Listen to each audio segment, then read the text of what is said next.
Imagine this. You've been stuck in a job that drains your soul.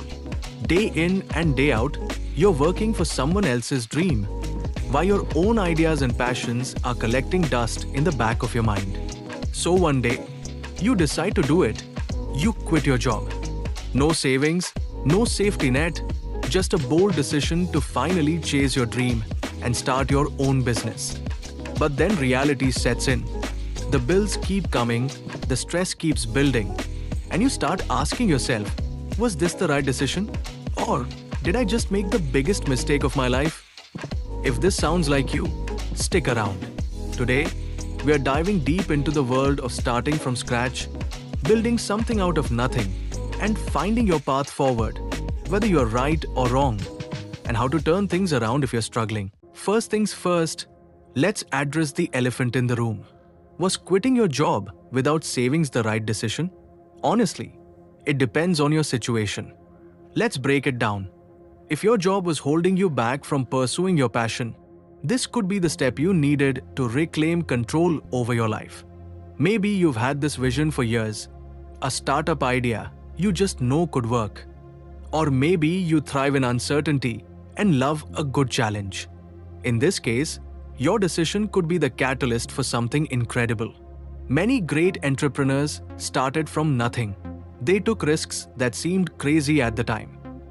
So, if you believe in your idea and you're willing to work relentlessly, you might just be on the right track. But let's be real. It's not always sunshine and rainbows. If you quit impulsively, without a clear plan or any savings to fall back on, the stress of financial instability can hit hard. When you're worried about paying rent or putting food on the table, it's tough to think creatively or make good business decisions. So, while your intentions might have been good, the execution might need some work. And that's okay, because now, it's all about figuring out how to move forward. Now that you've taken the leap, let's talk about what's next. How do you start something when you have no money, no job, and the odds stacked against you? Here are some practical steps. Start by asking yourself, what can I do right now with the resources I already have? Maybe you have a specific skill, like graphic design, coding, writing, or even organizing events. Think about how you can turn that skill into a service you can offer immediately. Your goal is to bootstrap your startup with as little money as possible. For example, if your startup idea involves a product, can you create a digital version of it first?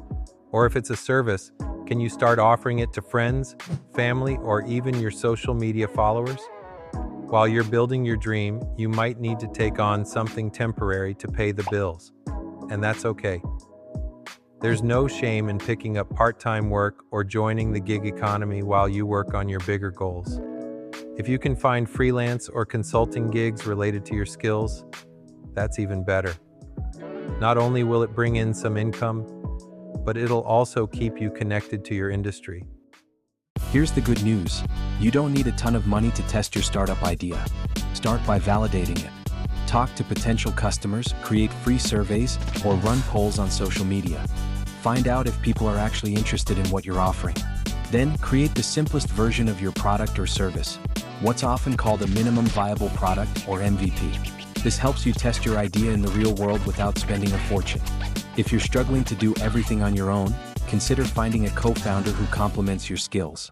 Maybe they can bring financial resources or technical expertise to the table. Or if your idea is solid, you could start pitching it to investors, joining startup incubators, or even crowdfunding on platforms like Kickstarter or Indiegogo. There are people out there